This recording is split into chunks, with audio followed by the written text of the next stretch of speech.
Hola a todos, sean bienvenidos al evento lanzamiento, a este webinar inaugural del curso online Abdomen Agudo No Traumático. Contamos con la participación en línea de los coordinadores académicos del curso. Conectados desde Uruguay está el doctor Gustavo Rodríguez Temesio y el doctor Olivera. También Eduardo Olivera, también nos acompañan conectados desde la Argentina, en este caso, el doctor Ricardo Torres, y desde Perú, el doctor Luis Chiroque. A todos la bienvenida y a los participantes que nos acompañan en línea.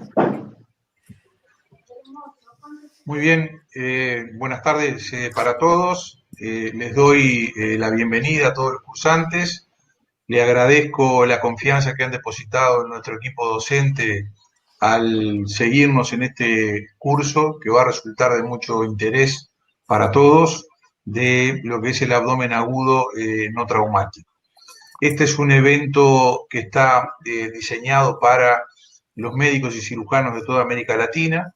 Está organizado por la Clínica Quirúrgica 2 de la Facultad de Medicina de Uruguay y con el soporte de Evimed, que es una empresa que tiene una amplia experiencia y una larga trayectoria en la organización de cursos de educación médica continua, poniendo el énfasis en lo que es la educación de los adultos con una metodología que es muy atractiva y que sin duda que redunda en un beneficio en cuanto a lo que es una mejor comprensión de los contenidos del curso que hemos diseñado para todos ustedes.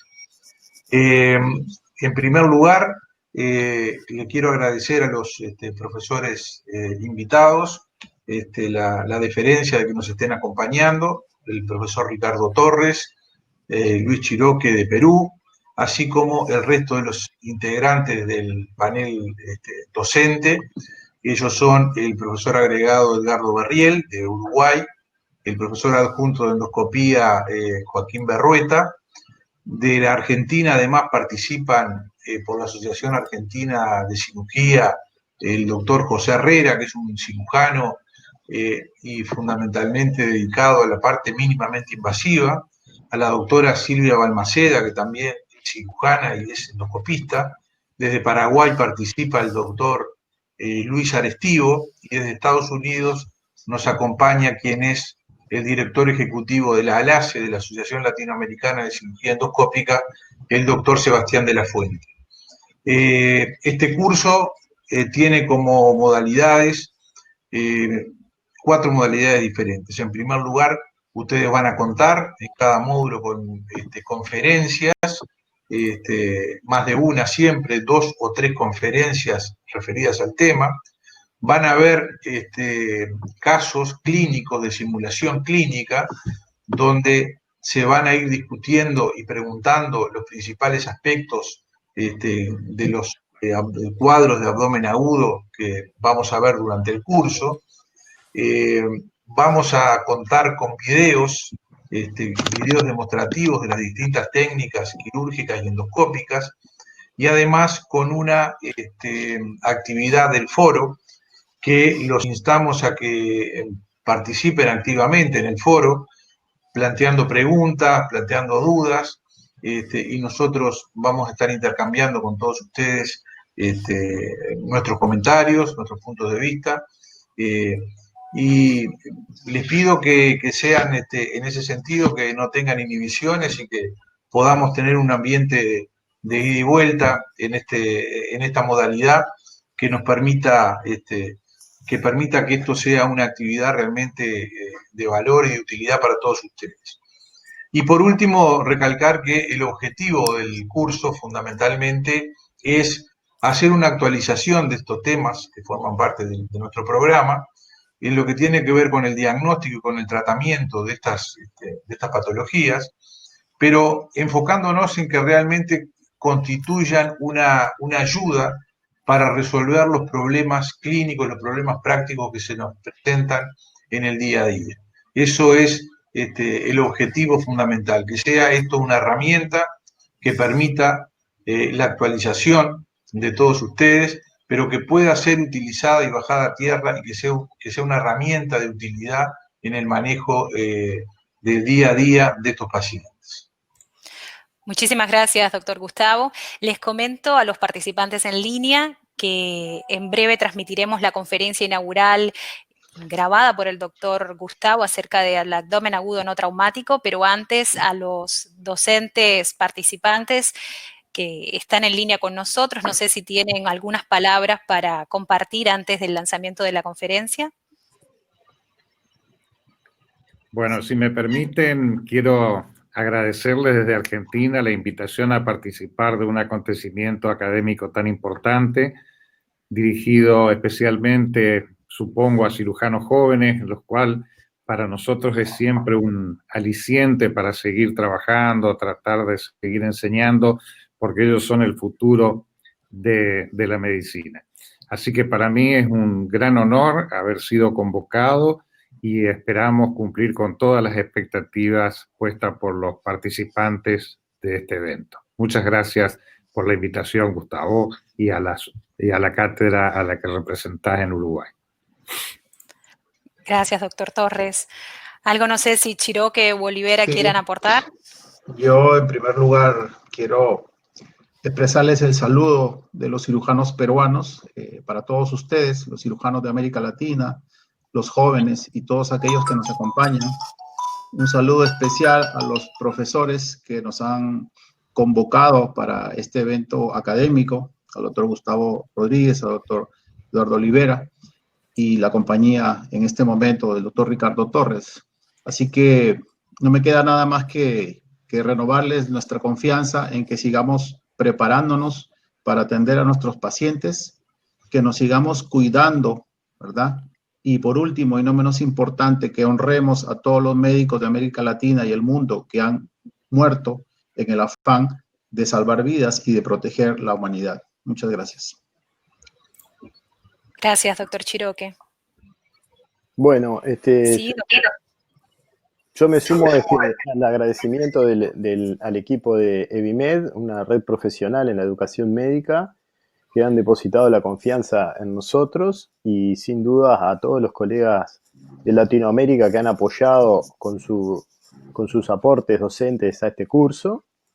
Para los participantes, los temas que se van a tratar son temas comunes de todos los días, pero se han actualizado y se han puesto a la manera de ver los elementos principales para el manejo clínico de los mismos, tanto en temas como la colecistitis aguda, apendicitis, colangitis u otros que vamos a ver, pero el tema principal es llevar la experiencia del quehacer diario, tanto en Uruguay como en los países de la región, y ver las principales actualizaciones y que sean de manejo clínico fácil y adaptado a los diferentes medios, por supuesto. Bueno, muchas gracias a todos. Gracias a ustedes. Entonces, vamos a dar paso a la conferencia inaugural impartida por el doctor Gustavo Rodríguez Temesio. Al término de la presentación nos volvemos a encontrar para tener un intercambio de preguntas y respuestas, así que los participantes que nos acompañan en línea los esperamos nuevamente al término de la presentación. Pueden ir haciendo las preguntas en el chat.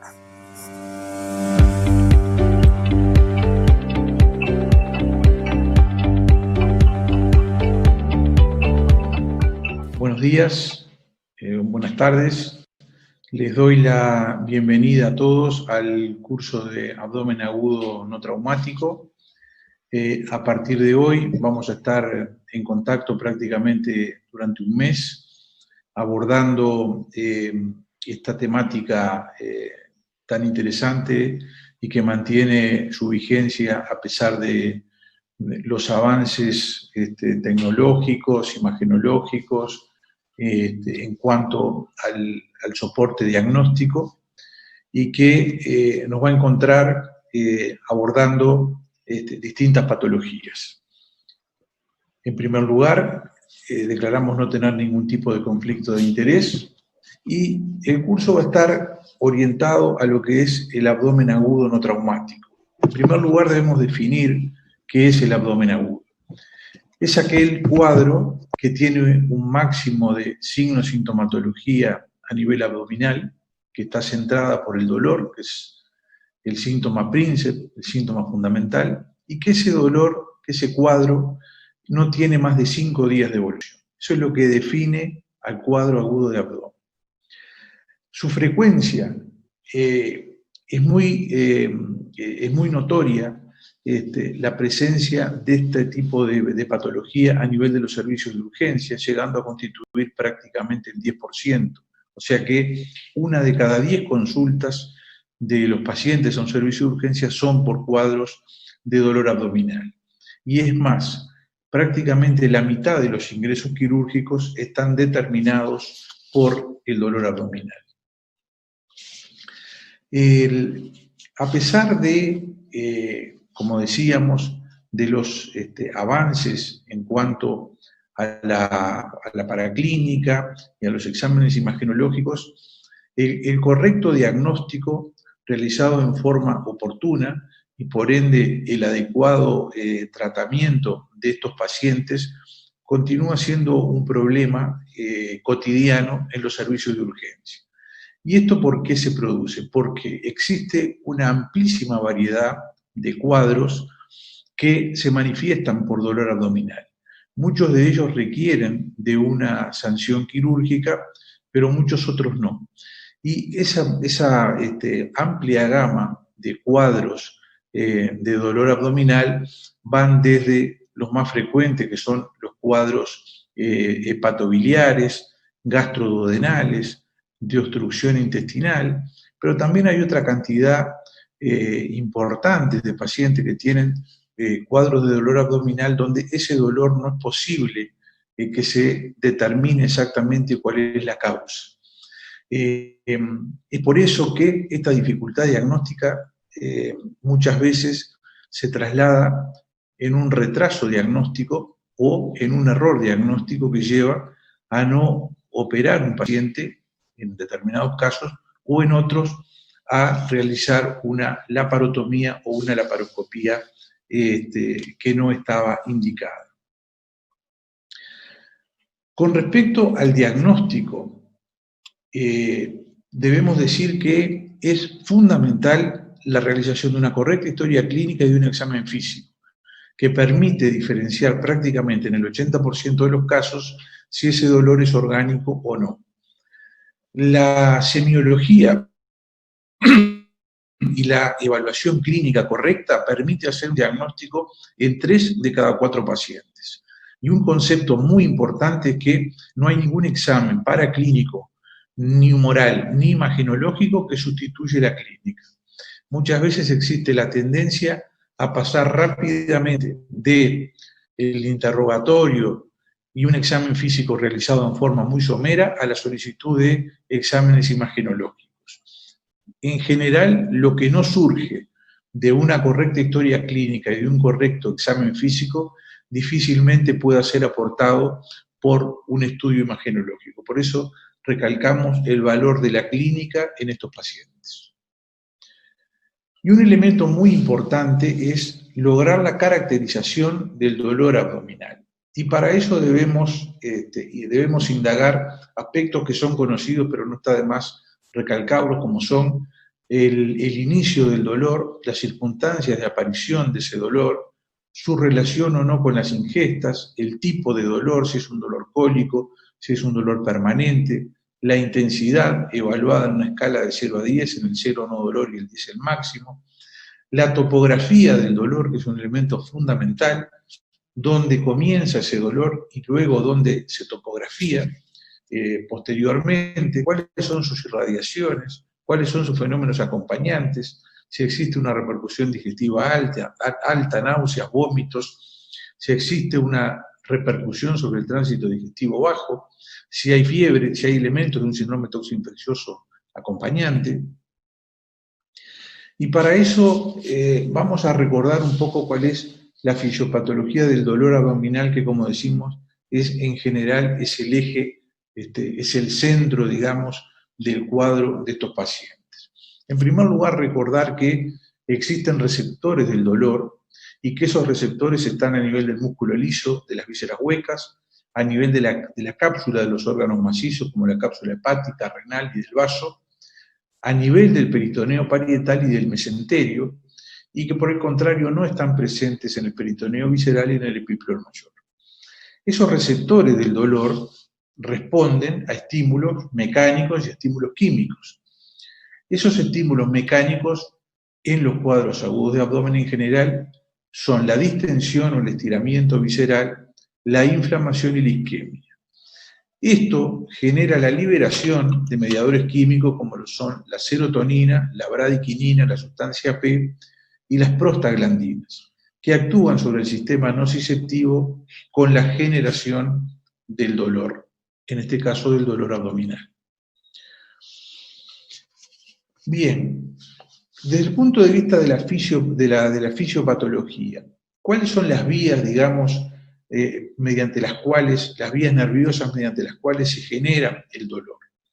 Brevemente y conceptualmente, digamos que se considera una primera neurona que está a nivel del receptor del dolor, que a través de los axones que forman parte de las fibras nerviosas aferentes, van a conectarse con los núcleos que están a nivel del asta dorsal, de la médula espinal, que esos axones cruzan al sector contralateral y van a conformar lo que es el haz espinotalámico, esa es la segunda neurona, y van a ir a hacer sinapsis a nivel del tálamo, que es donde están las neuronas de tercer orden, y de ahí a la corteza cerebral somatosensorial, que es la que va a ubicar dónde está el dolor y sus características. Y existen factores que modifican lo que es el umbral del dolor. Existe para cada uno de nosotros un umbral particular del dolor, y hay elementos que disminuyen ese umbral, o sea que nos hace más sensibles al dolor, como son la ansiedad, la depresión, el dolor crónico, el dolor recidivante, la inflamación y la isquemia. Y por el contrario, hay otros que aumentan el umbral del dolor, o sea que hay una menor sensibilidad al dolor. Y ahí están la demencia, la somnolencia, la concentración, la estimulación simpática, el hipnotismo y la utilización de placebo analgésicos. Ahora bien, existen tres tipos de dolor que vamos a ir analizando. En primer lugar, está el dolor visceral, que es el dolor que se origina a nivel de las vísceras abdominales, que están inervadas por fibras nerviosas autónomas y que se originan en lo que es la distensión o la contracción de las vísceras abdominales. ¿Qué características tiene este dolor? En general es un dolor vago, sordo, se acompaña de una repercusión digestiva alta, en general náusea y algún vómito por mecanismo reflejo. Es un dolor que está mal localizado y que se tiende a percibir en la zona correspondiente al origen embrionario del órgano afectado. O sea que acá cabe recordar que desde el punto de vista embriológico tenemos en el tubo digestivo un sector que deriva del intestino anterior, otro que deriva del intestino medio y un tercero que deriva de lo que es el intestino posterior. En la topografía epigástrica, cuando el dolor aparece ahí, en general es altamente específico de que está traduciendo una patología a nivel del estómago, del duodeno, de la vía biliar o del páncreas. Cuando ese dolor es periumbilical, hay una especificidad muy alta de que su origen es a nivel del delgado, a nivel del tercio proximal del colon o a nivel del apéndice. Cuando el dolor es en el hemiabdomen inferior, en general está participando del proceso que genera el dolor el colon distal, la vejiga o el sector génito-urinario. El otro tipo de dolor que tenemos que reconocer es el dolor somático. Ese tipo de dolor se origina a nivel del peritoneo parietal, el cual está inervado por nervios somáticos y responde en general a una irritación secundaria, a procesos infecciosos, químicos u otros procesos inflamatorios a nivel peritoneal. Es un dolor agudo y que en general está bien localizado. Y luego tenemos un tercer tipo de dolor, que es el dolor referido, que tiene como característica que se percibe lejos del lugar de su origen. Y esto está explicado por la convergencia de fibras nerviosas a nivel de la médula espinal. Y como ejemplo de ello tenemos el dolor escapular derecho, causado por un cólico biliar, o el dolor inguinal causado por un cólico renal, o la omalgia, que es secundaria a una irritación frénica, ya sea por sangre o por elementos infecciosos, como en el caso de una peritonitis por contenido purulento.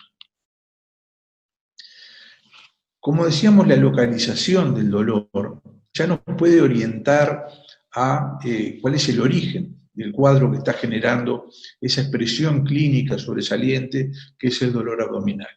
A nivel del cuadrante superior derecho predominan por lejos la patología biliar, las colangitis, la colecistitis aguda, procesos hepáticos de abscesos, por ejemplo, otros procesos menos frecuentes que se pueden manifestar por dolor de hipocondrio derecho, el ulcus gastroduodenal perforado, la apendicitis subhepática, procesos extraabdominales como las neumonias, por ejemplo, la neumonía basal derecha puede tener como traducción clínica un dolor del hipocondrio derecho, y cuando vamos al cuadrante superior izquierdo, todo cuadro doloroso del hipocondrio izquierdo en general plantea más problemas diagnósticos y es más difícil llegar a lograr un diagnóstico preciso de cuál es la causa de ese dolor del cuadrante superior izquierdo, que se puede ver a patología esplénica, patología gastroduodenal, sobre todo gástrica, puede ser la manifestación duodenal de un problema cardiovascular, como por ejemplo un infarto agudo de miocardio o una pericarditis. Luego pasamos a la localización epigástrica, donde puede estar determinado por patología gástrica, pancreática, biliar o vascular, por ejemplo, un aneurisma de aorta en sufrimiento. El cuadrante inferior derecho, donde predomina ampliamente la apendicitis aguda, y tener en cuenta en la mujer joven, sobre todo los cuadros de origen ginecológico, torsión de ovario, torsión anexial, el embarazo ectópico. Y en el cuadrante inferior izquierdo generalmente predomina la complicación de la colopatía diverticular en cualquiera de sus casos. Hay un elemento muy importante que es el antecedente, ya que cuando hay un paciente con un dolor abdominal agudo, los antecedentes tienen un valor importante. Precisar si el paciente tiene antecedentes quirúrgicos o no, si ha sido operado en alguna oportunidad, si ese dolor se ha presentado en otra oportunidad o está debutando inicialmente con ese dolor, si hay antecedentes de un dolor recurrente. Es frecuente que tanto la litiasis biliar, la nefrolitiasis, la diverticulitis y la isquemia mesentérica con su característico dolor postprandial se puedan presentar como un dolor abdominal recurrente, si bien también pueden debutar con esta sintomatología. Los pacientes que tienen un trastorno del ritmo cardíaco, como la fibrilación auricular, en ellos es más frecuente la isquemia mesentérica aguda por un mecanismo embólico y de obstrucción vascular. El uso de antiinflamatorios no esteroideos, sobre todo en la población añosa, donde existe un riesgo muy significativo, mayor, digamos, de hemorragia digestiva alta, y que además tienen una mayor mortalidad a causa de complicaciones de la enfermedad ulcerosa gastroduodenal.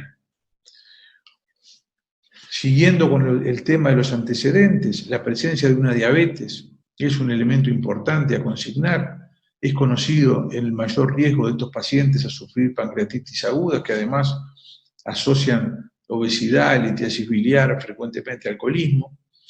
Y otra cosa importante es que la mitad de los pacientes con diagnóstico de isquemia mesentérica tienen también una historia previa de trombosis venosa profunda, como ha sido señalado por diferentes publicaciones científicas.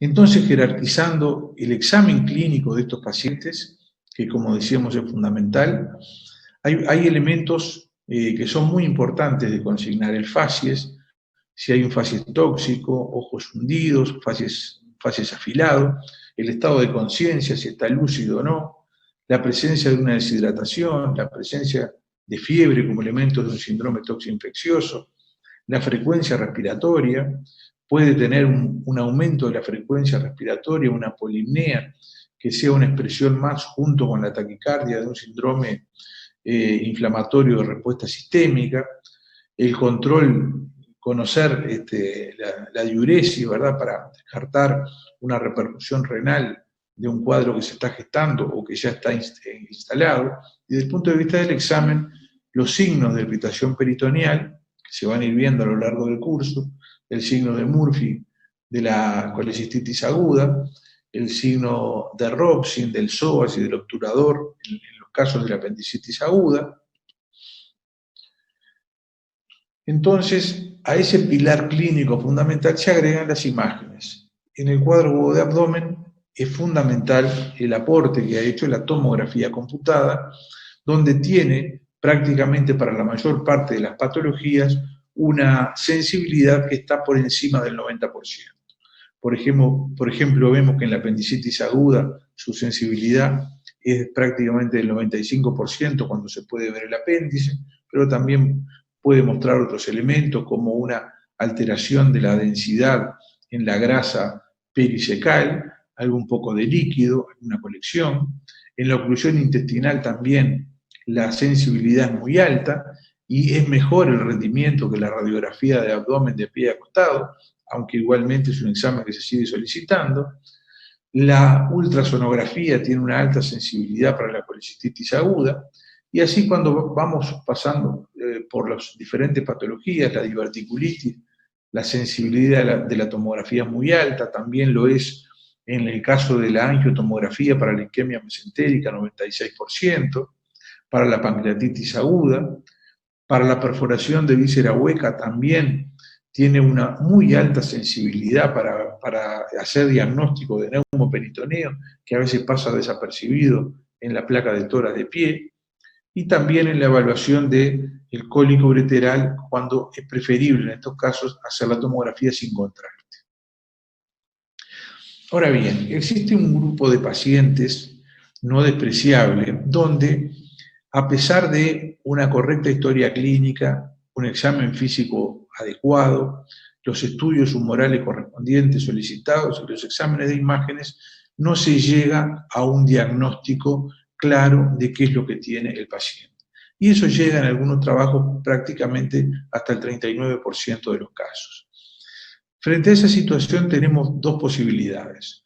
Uno que es tener una conducta activa y pasar a otro examen invasivo, o otro procedimiento invasivo, como puede ser una videolaparoscopía exploradora, o por el contrario, hacer lo que se conoce una conducta de observación activa.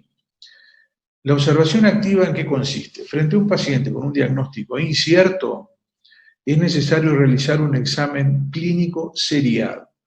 Rever el enfermo queda en el ámbito de la emergencia o ingresa al sanatorio o al hospital y se somete a un control clínico seriado.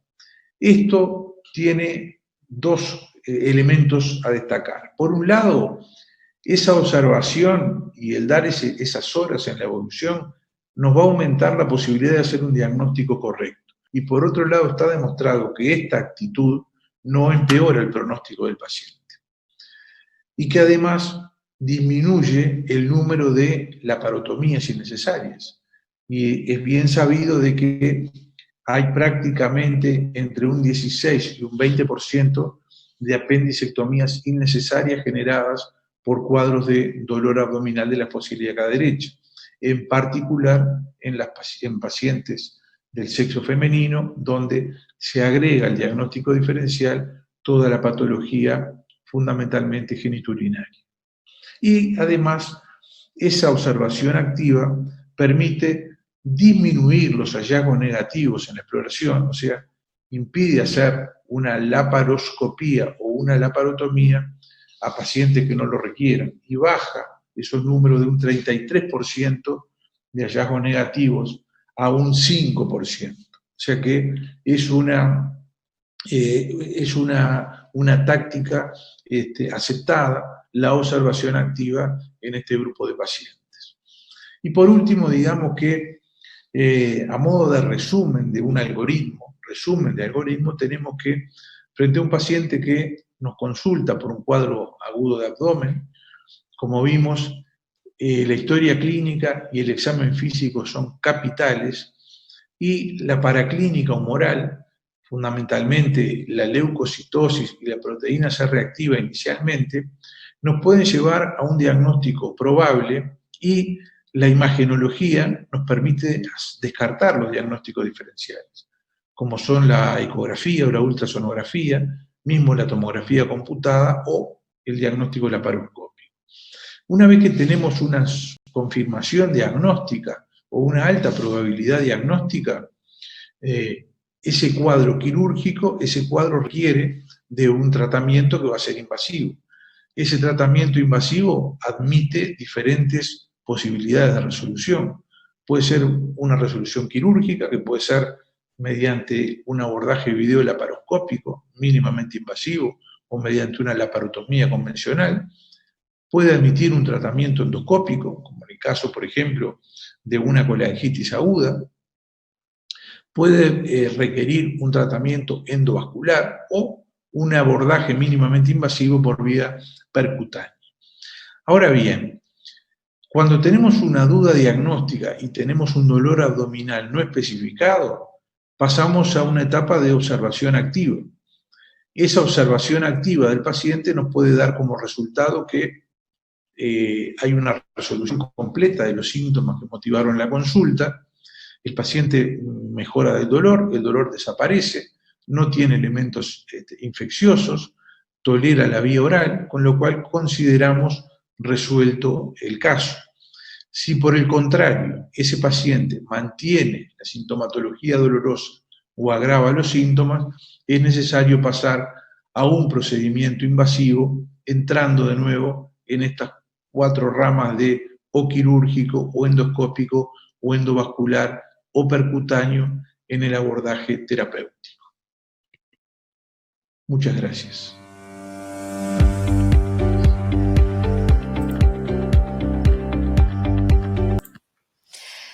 Muy bien, bueno, le agradecemos al doctor Gustavo Rodríguez Temesio por esta excelente presentación inaugural.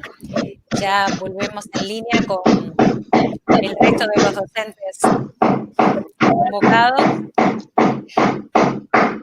Bueno, se nos sumó también, tenemos un infiltrado que es alguien que está haciendo obras cerca, y bueno, son cuestiones propias de los eventos en vivo, espero sepan disculparnos. Aprovecho para dar la bienvenida a todos los participantes que se han sumado a esta transmisión del evento inaugural del curso Abdomen Agudo No Traumático. Les comento que estamos llegando a casi una decena de países de nuestro continente.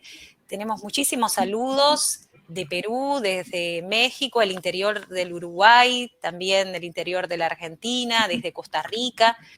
Así que nos alegra muchísimo que nos acompañen. En el chat habilitado al costado derecho de la página pueden ingresar, además de los saludos, aquellas interrogantes para plantearles a los docentes en línea, que con gusto les darán devolución. Yo aprovecho para comentarles una pregunta que en la previa nos hizo llegar desde Perú, está vinculada al tema de la conferencia del doctor Gustavo. Desde Perú, Moisés Guamán consultó si les ha tocado examinar a algún paciente con abdomen en tabla por intoxicación por plomo, cuán importante es la anamnesis, además del examen físico, y saber la epidemiología para llegar al diagnóstico.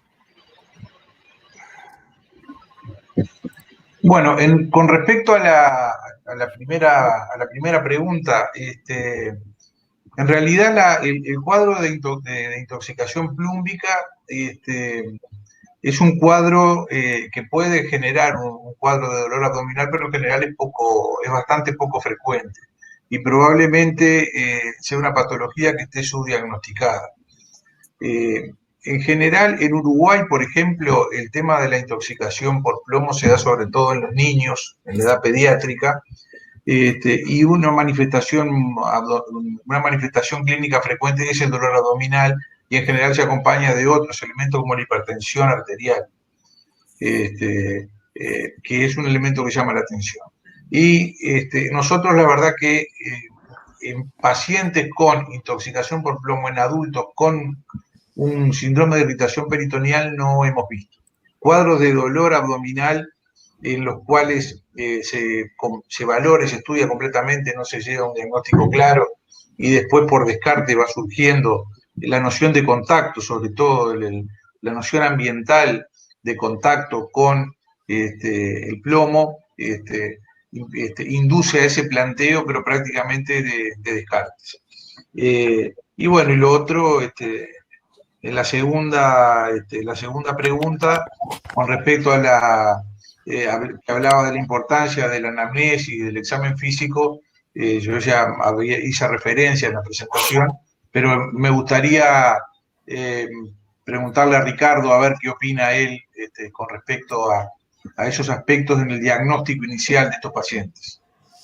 Sí, mira, Gustavo, debo reconocer de que nunca he visto un caso de intoxicación por plomo, así que utilizando solamente el sentido común y en base a todo lo que vos has conversado en la charla, creo que en este caso el interrogatorio va a ser fundamental desde el punto de vista epidemiológico, su profesión, sus posibilidades de contacto, un poco por encima de lo habitual con el plomo, etcétera. Yo personalmente no tengo ninguna experiencia. Muy bien. Luis Chiroque, ¿algún comentario? Igualmente, no hemos visto intoxicación por plomo, por lo menos en la costa. Sin embargo, hay lugares de las minas, las zonas de las alturas, donde suelen reportarse casos relacionados a intoxicación por plomo, pero no hemos tenido la experiencia personal. Bien, hay otras preguntas, no sé si también quieren ir abordando. Les comento la que plantea María Noel. Ella quiere saber su opinión sobre cuánto tiempo es la observación activa, qué medidas deben tomarse, ejemplo, vía periférica para hidratación endovenosa. Bien. Sí, en realidad siempre va a depender del cuadro clínico del paciente. No existe un parámetro fijo, digamos, en cuanto al tiempo, sino que lo que va a ir marcando la conducta es la evolución de ese paciente. Pero por supuesto que las medidas iniciales son comunes prácticamente siempre en un cuadro agudo de abdomen sin una etiología clara, que son el paciente queda internado, la supresión de la vía oral, la hidratación por vía periférica y el tratamiento sintomático. Y hay que hacer un tratamiento del dolor. Durante mucho tiempo se decía de que no era conveniente que los pacientes con dolor abdominal fueran calmados porque ese tratamiento analgésico podía ocultar o retrasar un diagnóstico.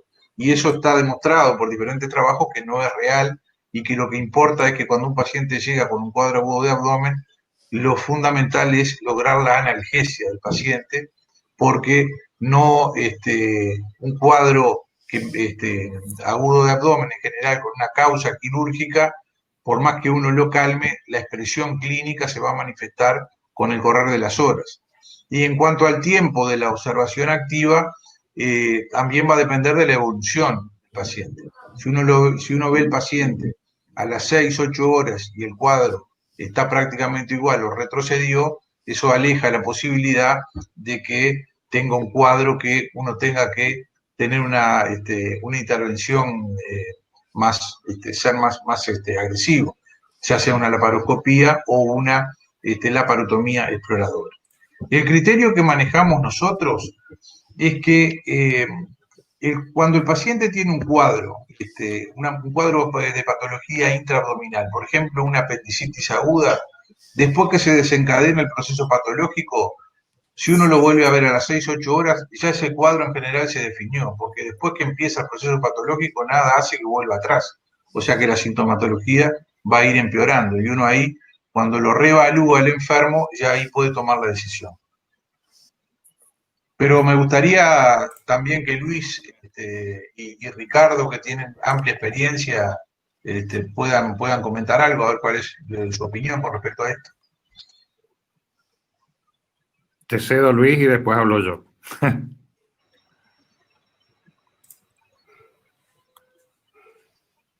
¿No tiene activado el micrófono, doctor Chiroque? En general, nosotros somos partícipes de una buena evolución y evaluación del paciente, ¿verdad? En el sentido de la historia del dolor. No sé si en ese sentido todos ustedes le dan, como muy bien lo mencionaste al principio, mucho valor al dolor, a la evolución del dolor y después pasar a lo que es la evaluación diagnóstica a través de laboratorios o estudios radiológicos.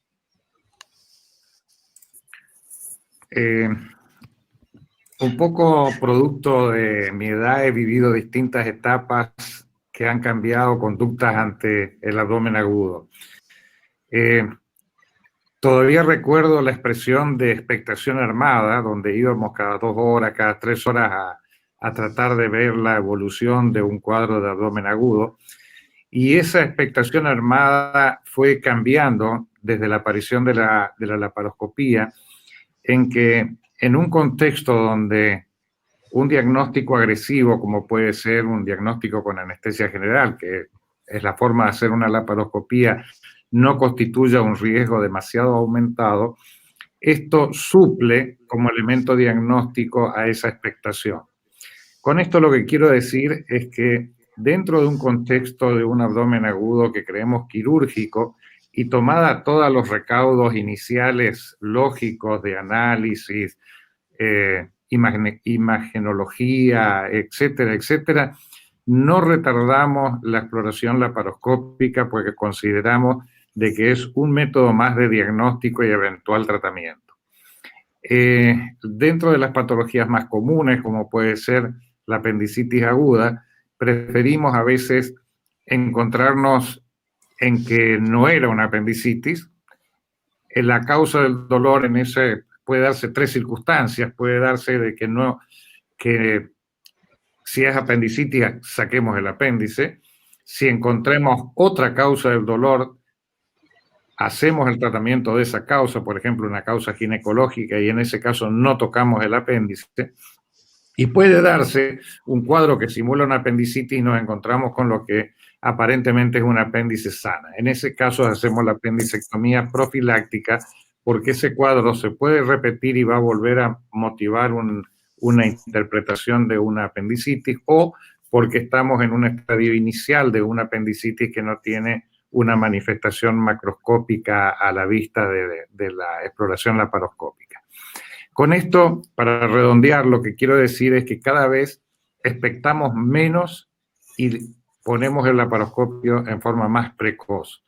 De esta manera tomamos los casos de abdomen agudo en una evolución más favorable, menos evolucionada, y por supuesto, como en todo en medicina, lo que se agarre más a tiempo, la evolución es mejor que si hemos dejado de evolucionar demasiado un cuadro de abdomen agudo de cualquier tipo, si es infeccioso, si es vascular, si es hemorrágico. En todos los casos, cuando más tiempo hayamos perdido, va a conspirar un poquito en contra de la evolución del paciente.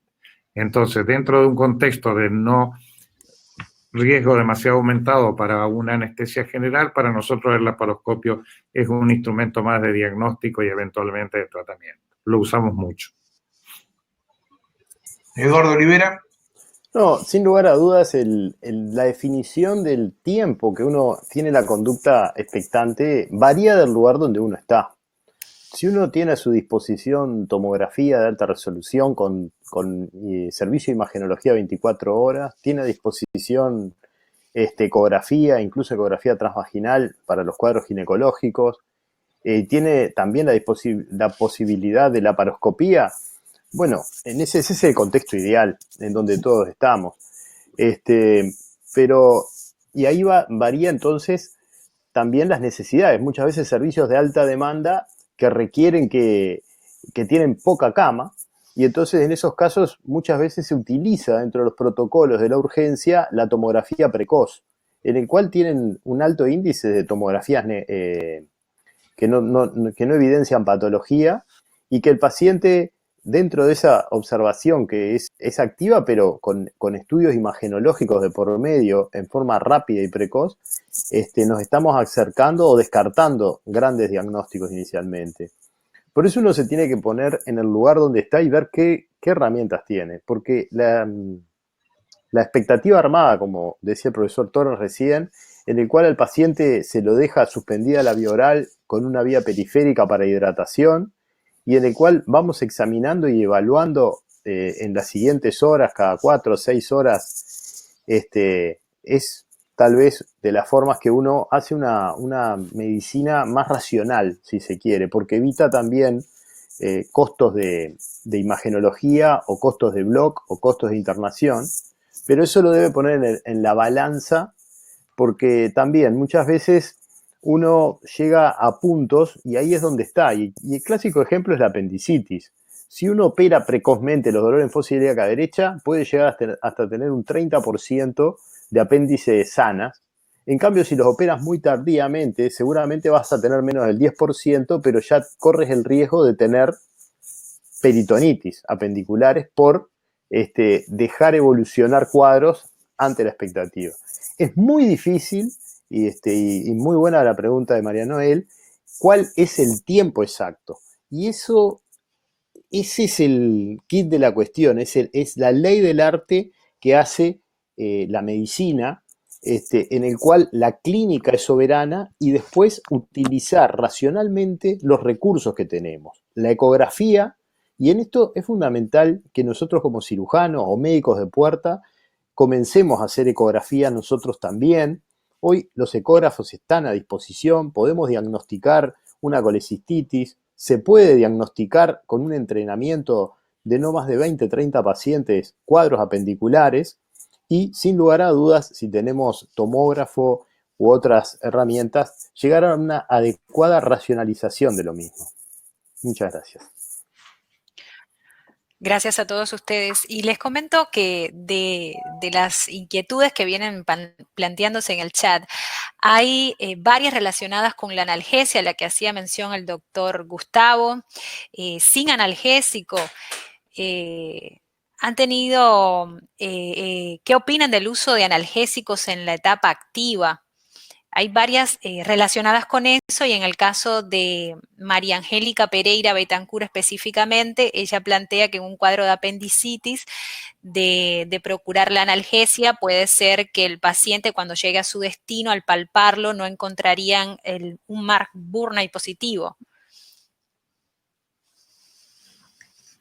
Bueno, yo personalmente escuché la opinión de Gustavo, que además está basada en bibliografía y en estudios serios.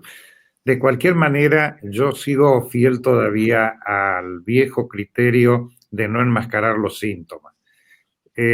A mí me parece que la analgesia debe ser muy suave, no hay que hacer analgesias profundas ni medicamentos muy potentes, porque realmente pueden confundir a un médico no experimentado. Yo creo que un abdomen en manos de Gustavo, con la experiencia que tiene, va a poder discernir independientemente de que haya tomado un analgésico o no, pero no es en todos los casos. Habitualmente estos pacientes llegan a una guardia y si el dolor no es lo suficientemente llamativo, a lo mejor minimizan el cuadro, lo mandan nuevamente a su casa pensando que es algo banal y luego nos viene con una peritonitis apendicular.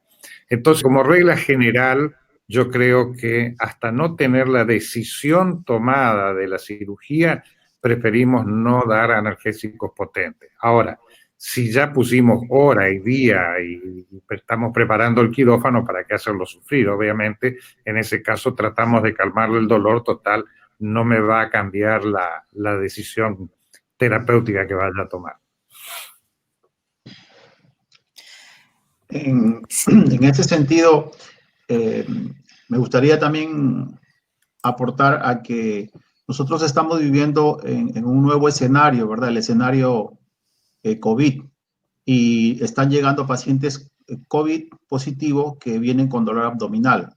Entonces, definitivamente el calmar el dolor puede enmascarar el diagnóstico y tener en cuenta que muchos de estos pacientes son pacientes cuyo dolor está evolucionando, depende si llega a la primera hora, a la tercera hora de su cuadro, del cuadro inicial. Así que, de primera intención, no utilizar analgesia, salvo, como muy bien menciona Ricardo, que ya se defina que el paciente va a entrar a la sala para que no siga teniendo ese dolor. Caso contrario, tener el dolor como una herramienta diagnóstica, dependiendo de la evolución de ese dolor, uno va a direccionar el manejo y el tratamiento. Así que esa sería la condición. Bueno, les comento por acá otra interrogante, hay varias que han sido planteadas. En este caso, Zoila Salas quiere saber, en la espera activa, ¿qué caso indican antibiótico-terapia?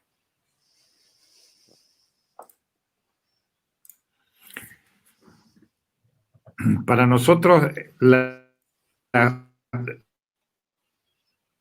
Sí, se entrecorta un poco. ¿hablo yo? Sí, Bueno, sí, adelante. Para nosotros el manejo empírico de los antibióticos es muy similar a lo que expresé con respecto a la analgesia.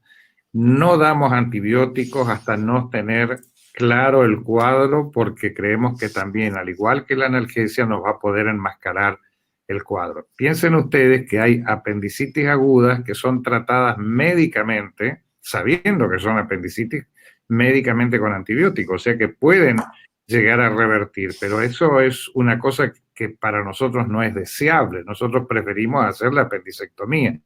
Entonces, en un cuadro, tomando la apendicitis como un ejemplo, dar empíricamente y en forma precoz antibióticos nos puede llevar a enmascarar el cuadro y por eso tampoco lo damos, hasta haber tomado la decisión de que sí o sí igual vamos a entrar, y en ese caso sí hacemos, aunque sea en forma profiláctica, la antibiótico-terapia.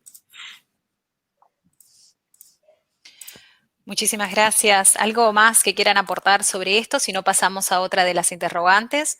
Solamente para apuntalar que, por ejemplo, la pancreatitis, ¿verdad? Es una condición en donde, por ejemplo, los antibióticos de primera intención ya no están como primera línea. Asimismo, la diverticulitis en la fase 1, incluso ya hay nuevas guías, casi todas concuerdan que no debe utilizarse antibióticos.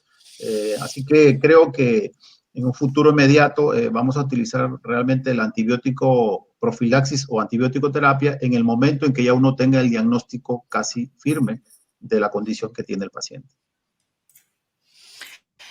Gracias, doctor Chiroque. Por acá otra interrogante. En este caso la realiza Luis Grados. Quiere saber si han tenido experiencia con manejo conservador de apendicitis aguda.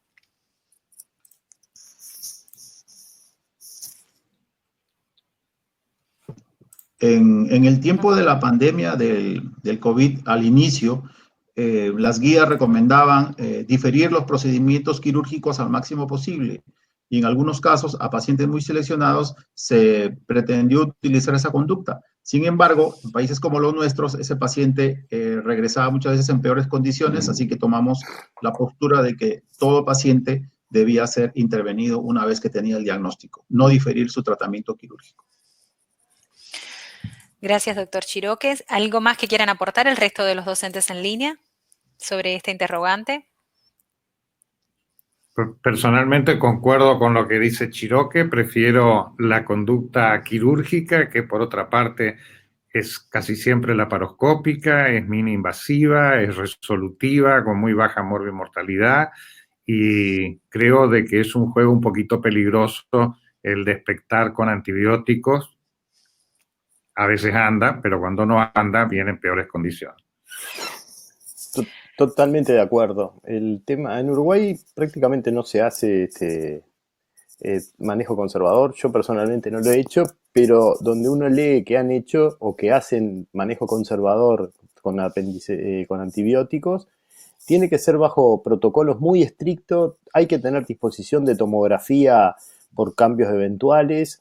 Hay que tener un buen rapport con el paciente, porque esos pacientes habitualmente se les da el alta antes de las 24 horas y el paciente puede tener un cambio evolutivo y reingresar, y en la emergencia tienen que saber que ese paciente está bajo ese plan de tratamiento y rápidamente tomar una decisión, que puede ser una nueva tomografía o una laparoscopía.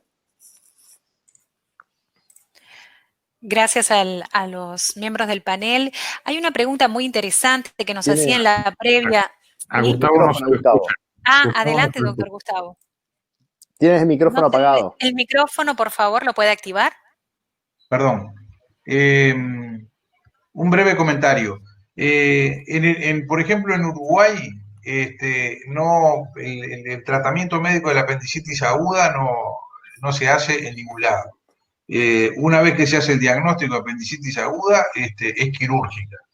Y eso es muy importante, hay que saber también que eso puede tener una repercusión desde el punto de vista legal, porque no forma parte hoy por hoy de la Lex Artis. O sea, no operar una apendicitis aguda teniendo el diagnóstico, uno puede incurrir y puede ser acusado de una mala praxis y puede exponerse a una reclamación por daños si el resultado no es el esperado. O sea que en Uruguay, creo que en la mayor parte de los países de América Latina, una vez que se hace el diagnóstico, el tratamiento es quirúrgico. Eso es lo más seguro para el paciente, por supuesto, y nos protege también, nos protege desde el punto de vista médico legal. Gracias, doctor Gustavo.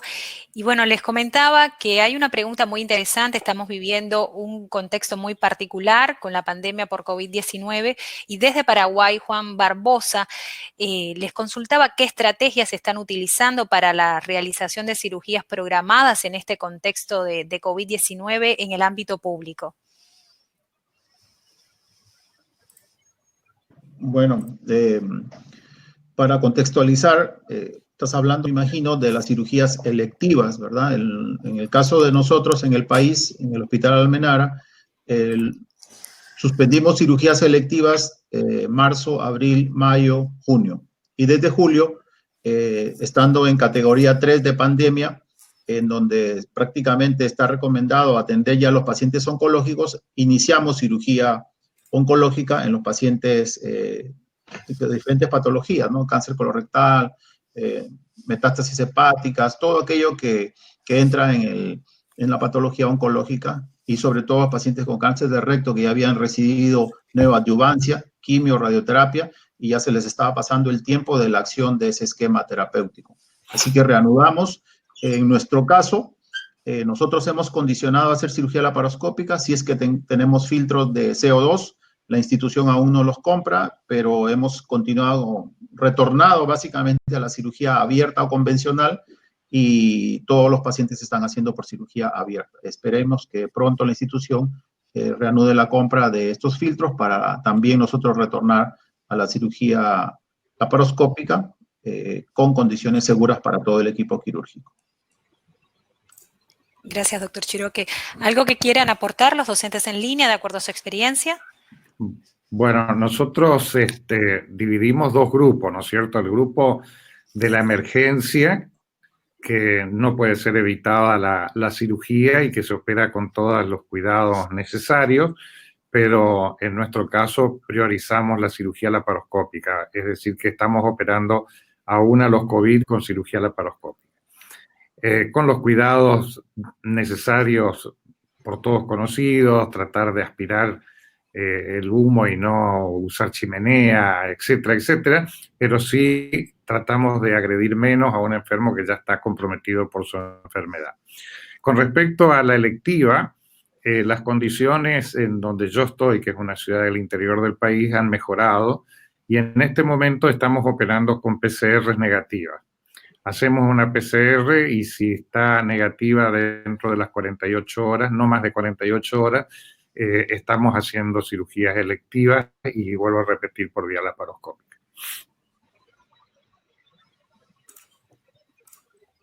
Eduardo Olivera. Bueno, un comentario final. En nuestro medio hemos pasado por diferentes etapas. La Sociedad de Cirugía del Uruguay fue la primera en promover en Uruguay el testeo a todos los preoperatorios. Inicialmente no fue tomado en cuenta por la Junta Nacional de Salud y propusieron un triage. Pero hace un mes aproximadamente hubo un foco importante dentro de una institución de salud de Uruguay y por decreto hoy día todo paciente que ingresa a un sanatorio, sea por cualquier cuadro, de repente patología cardiovascular u otra, obligatoriamente debe ser testeado. Y para la urgencia se hace el PCR, que habitualmente está entre 4 y 6 horas, y excepto que sea una emergencia que no se pueda diferir por una hemorragia, un traumatizado, prácticamente testeamos el 100% de los preoperatorios hoy día por decreto nacional. Si hay alguno que no se pudo testear, bueno, se tomarán se hace el triage clínico o se toman las medidas de protección. ¿Y están operando por laparoscopía o abierta? Laparoscopía. Y abierta, es decir, según la condición del paciente y lo que requiera. Eduardo, ¿están utilizando filtros? Si tenemos un COVID positivo, se utilizarán las medidas de protección, pero como tenemos muy baja circulación viral, en este momento es menos del 1% de los casos testeados al día. La circulación viral es muy baja, entonces, y además como tenemos test de COVID rápidos, se están implementando laboratorios en el interior del país, etcétera, con acuerdos con la Universidad de la República. Realmente, es decir, se opera con mucha seguridad que los pacientes no tienen COVID.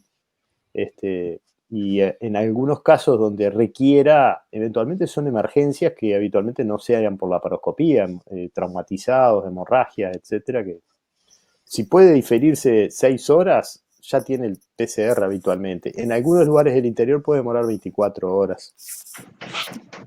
Muy bien, estamos ya en la recta final del evento. Lamentablemente hay varias preguntas formuladas, pero no queda tiempo para más. Animamos a todos los participantes a que también en los foros de intercambio a lo largo del curso son temas vinculados que vamos a estar tratando. Y antes del cierre quería compartir con ustedes una información de interés sobre cómo es el ingreso al campus del curso, la metodología de desarrollo. Acá estoy compartiendo con ustedes la home o página inicial del curso. En este momento tenemos una comunidad de 255 participantes. Siempre deben loguearse por la parte superior de la pantalla. Acá tienen toda la información acerca del curso. Es importante, acá la sección programa, pueden ver cómo semana a semana, ya que el progreso del curso es semanal, iremos abordando cada una de las temáticas previstas. El próximo jueves estaremos iniciando la temática de apendicitis aguda y sus complicaciones. Ya lo mencionaba el doctor Gustavo, las conferencias magistrales de los destacados docentes que vamos a tener, además de la metodología muy práctica de las simulaciones clínicas. Esta semana se está desarrollando el módulo inicial, que es de carácter introductorio. Pueden acceder haciendo scroll. Ven enunciados cada uno de los módulos. Los invitamos a todos aquellos que están en línea y aún no han terminado el proceso de inscripción, que lo culminen, tienen tiempo hasta fines de este mes. Y para aquellos que sí ya están inscritos, esta semana los invitamos entonces a presentarse. Y hay algunos colegas, como verán en pantalla, que están realizando desde sus países de origen sus comentarios y poniéndose en diálogo con toda la comunidad profesional que impulsa el curso. Muchísimas gracias a todos los docentes y coordinadores que nos han acompañado. Los dejo entonces para el mensaje de cierre. Bueno, creo que ha sido muy interesante este primer encuentro que hemos tenido. Espero que a los participantes les haya resultado de interés. Y bueno, todos los chats que nos quedaron registrados, que por razones de tiempo no pudimos contestar, los vamos a ir contestando en el correr de los días. Así que les mando un gran saludo para todos y ha sido un gusto este acto inaugural del curso.